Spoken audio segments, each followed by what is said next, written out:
Oh, I'm so embarrassed. All right, it's gonna be fine. You've It's probably gonna be done fine. more embarrassing things than this, Chris.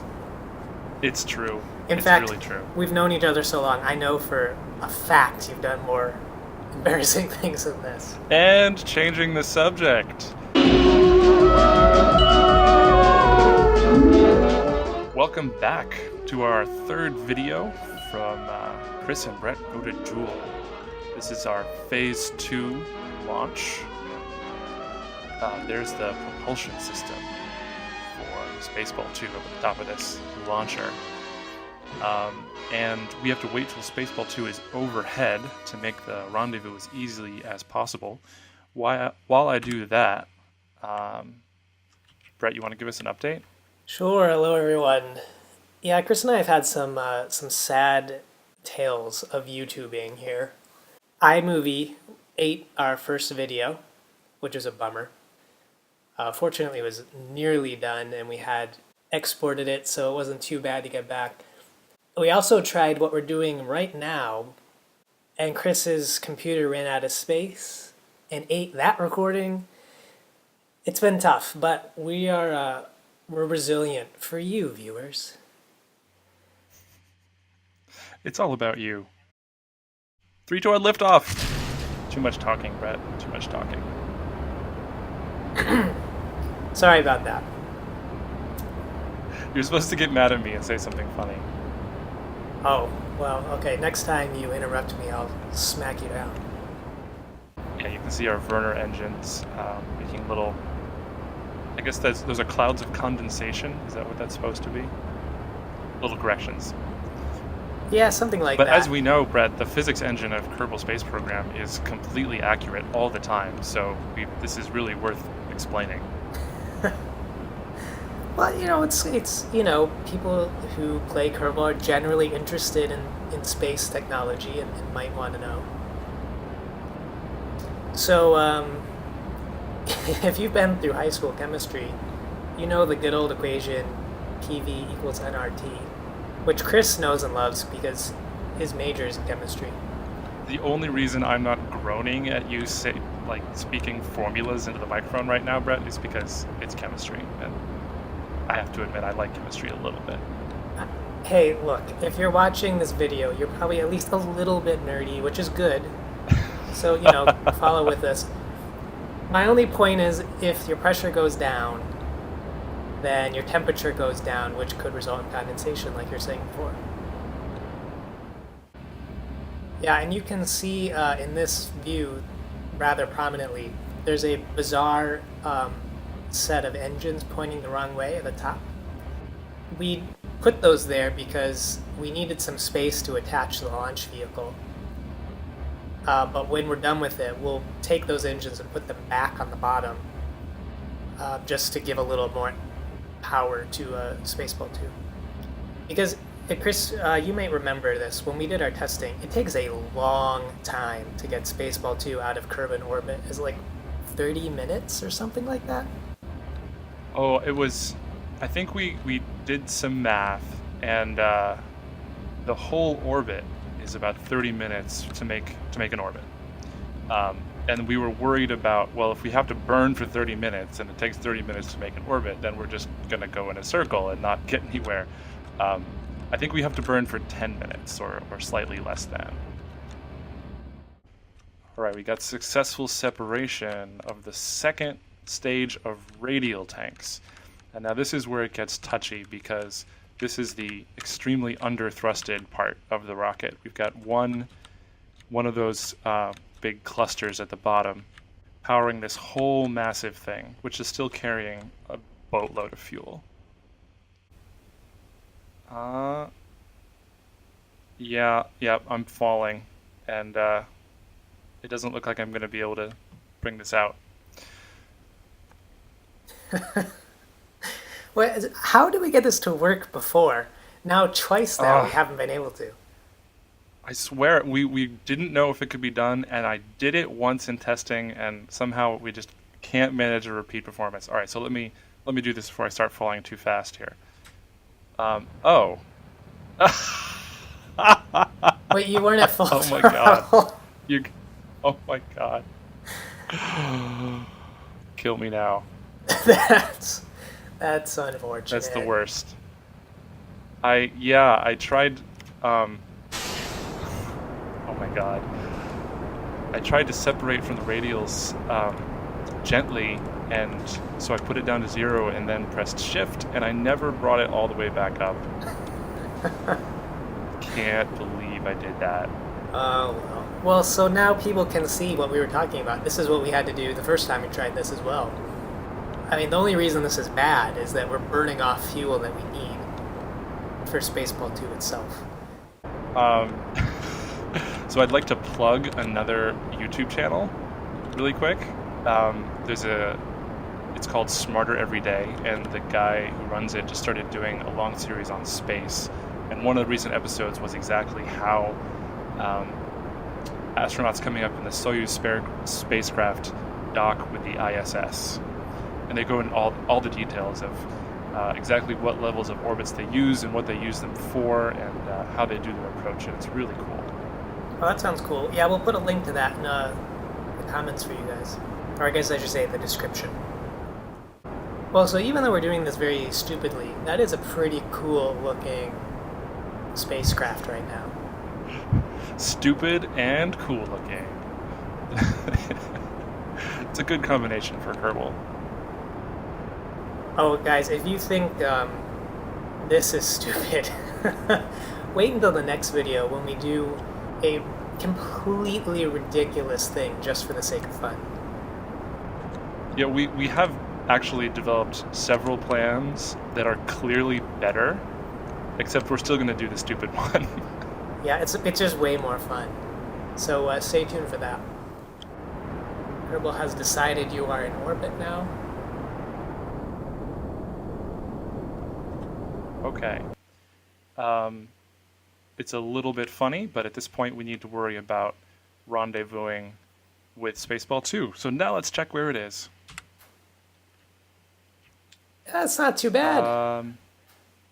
Yeah, we're ahead of it by, like, what is that? 30 degrees?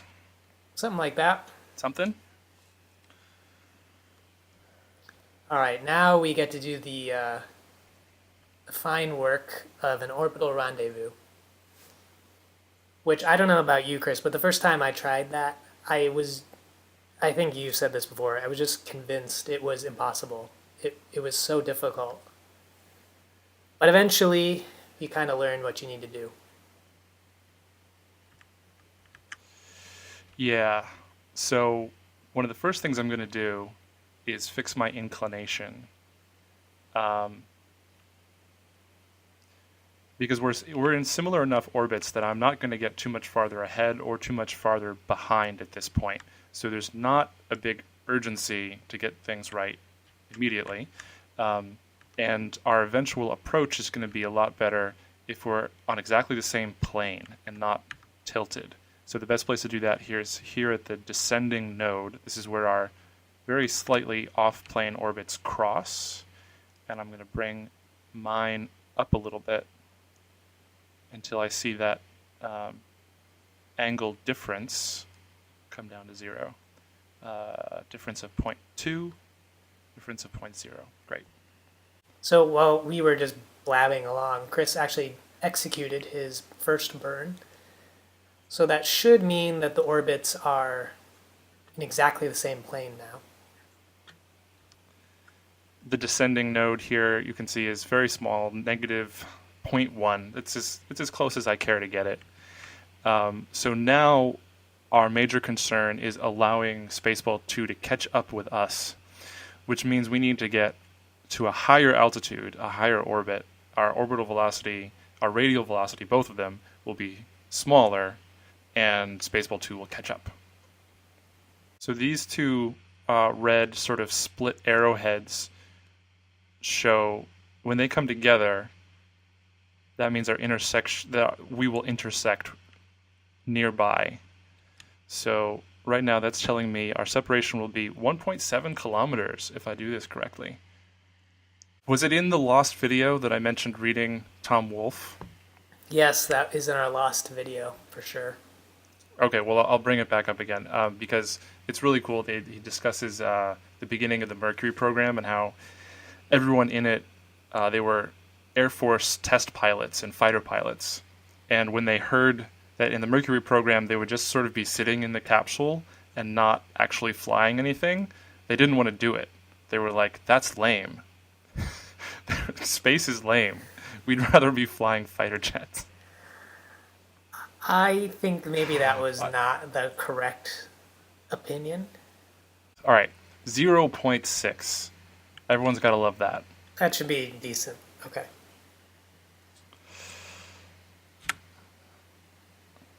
All right, so we got almost a whole orbit to spend waiting. So I'll use some time acceleration, but I'm going to do a rough alignment first.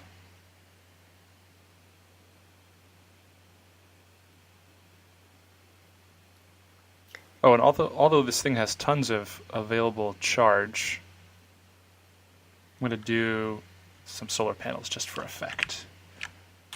Because solar panels are great. I completely forgot that we added solar panels. I think they were totally unnecessary. Yeah, I'm just paranoid. I think the word is paranoid about running out of electricity. Because running out of electricity is the worst. All right, I think this is going really well. I think we finally kind of gotten our act together.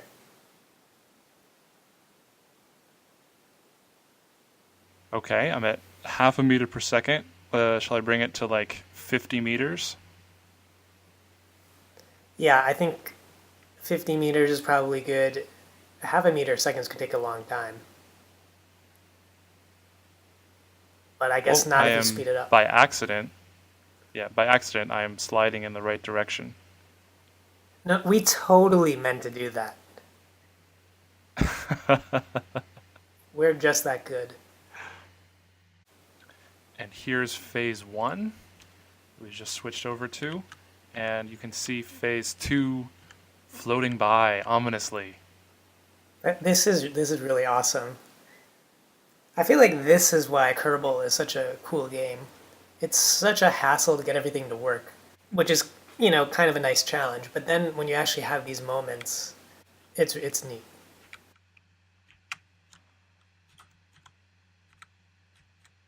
Oops. All right, so I'm flying this thing with the grabber arm at the nose, and I need to point myself at phase two, and I think I'm upside down. So let me roll over real quick. Whoop. Check my mono. Yep, got lots. All right, off we go. I'm playing with the camera a whole lot just because, like I said before, it's really tough with no depth perception.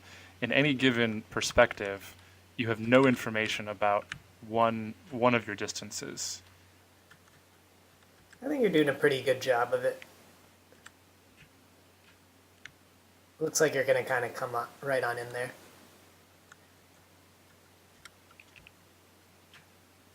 I did test this a little bit. I know that it doesn't hurt the engines, and you sort of have to get right in the middle of the cluster to grab it. So this might require, I might have to bounce off them once. Yeah, so I wasn't quite in the middle.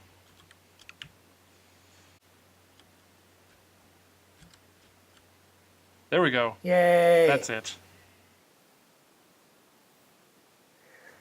That was some fine piloting. It's a shame Kerbal didn't reward you for it.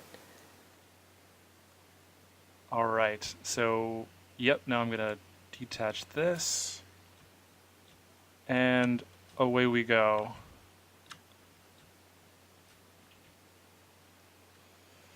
So now I can just sort of pick any point back on Spaceball 1, just stow. Oh, I also need to reverse my ends here. So I want to control from that, and let's choose that floating docking port right there as my target. Okay. Alrighty. All right, that's it. The magnets, whatever it is that brings you in to a dock. All right. That well, we will need that. So now it's time to get this whole monster over there. So Brett, I believe the plan is to at this point drop the launch stage and bring just the propulsion unit over. Is that right? Yep. It's a little bit more maneuverable that way, and we'll have less things flailing around to destroy what we're All building. right. Great. Let's use some of the fuel, huh? Because we don't need that much fuel to deorbit. Yeah, it would be nice if we could refill this entirely from the launch stage, and then we wouldn't have to bring up a fuel tanker later. All right, we were able to totally fill up the propulsion fuel tanks with what was remaining in our launch vehicle. So now it's time to drop the launch vehicle. So I'm going to reach in there and decouple. And very gingerly pull these apart. Little bit, little bit, little bit. Is it working? Yeah, it's working. I can see I it. think it. Okay. So this is actually really great because now we don't have to fly a fuel tanker up here as a fifth assembly stage.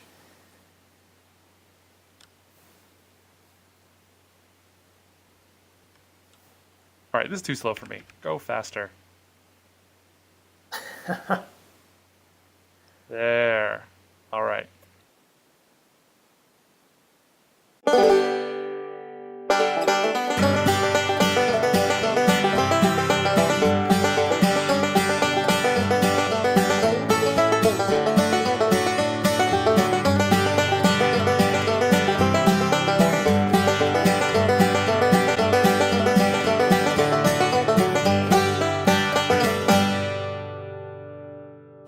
All right, we got coming on 90 meters. Things are looking good.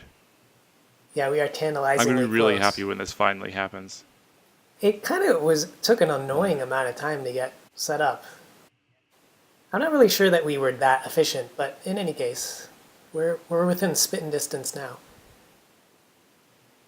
Here's a pro tip: don't spit in space.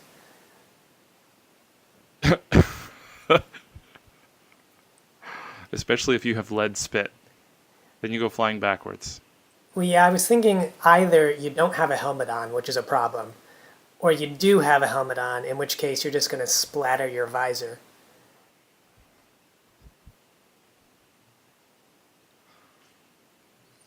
Yeah, Okay, I better start slowing down, huh? yeah, slow down. You're just going to bounce off. Otherwise, though, you're really nicely aligned. Da da da da da da da da da. Don't hurt our viewers, Chris. I can add that in when I edit. Do you know what was on screen when that came up in 2001: Space Odyssey? Was it like Oh, wasn't the guys going around inside the rotating space station? I don't remember.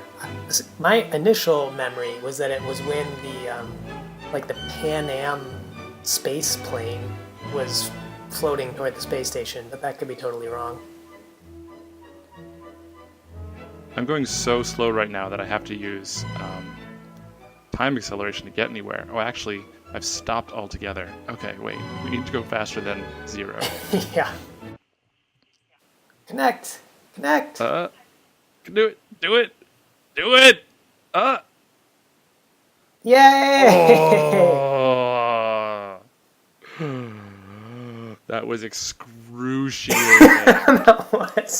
That was so painful. Okay, wow. So all we have to do now is put the final engines back in the middle. And actually, Chris, you can show everyone the big hole there now. Oh, yeah. Yep. Big gap where there ought to be 4 more engines. Yep. We can, and then we're done with this part. All right, let's do it. This thing should be a dream in comparison. I didn't know that you could name ports. Oh. What would be the point? Um, Kerbal door, doggy door, alien door. You don't have to laugh at that. That's so, not that funny. But seriously, I don't really know why you'd want to do that. well, I have an idea of the kind of person who might want to do that, Brett, and this involves telling a little bit of a story about you, if you don't mind. Okay, but before you do, I just want to remind you of our little doctrine of mutually assured destruction here. Okay, no, this won't trigger a nuclear event. So if you embarrass me too much, I will equally embarrass you, and then we're both just going to be appalled. All right. Well, so the story is something like way back when, when they first invented computers, and you and I were playing Red Alert. Oh man, that Um, is an I old rem- game, folks. I, I remember looking over at your screen one point when we were doing multiplayer or whatever, and sort of like, oh, I wonder what Brett is up to. I wonder if I should attack his base.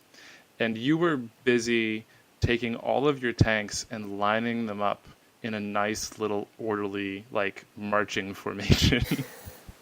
Okay, in my defense, that was partly because I'm just really anal, but it was also because I thought if they're in a line, then they would all shoot you at the same time, and that could be beneficial.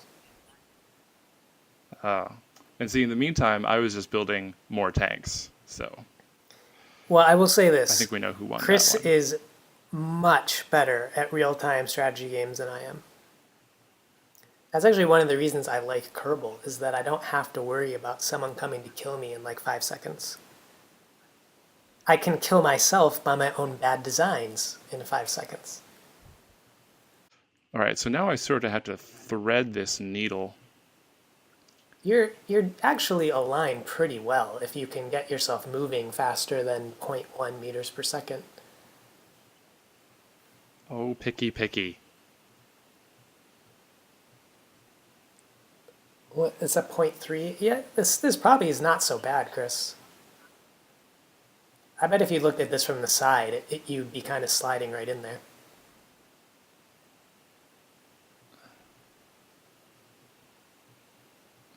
Not bad, not bad.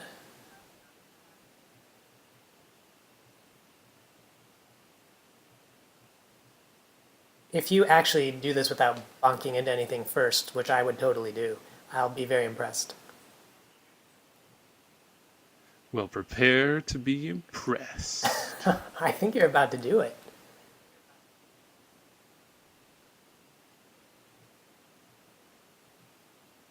Nice.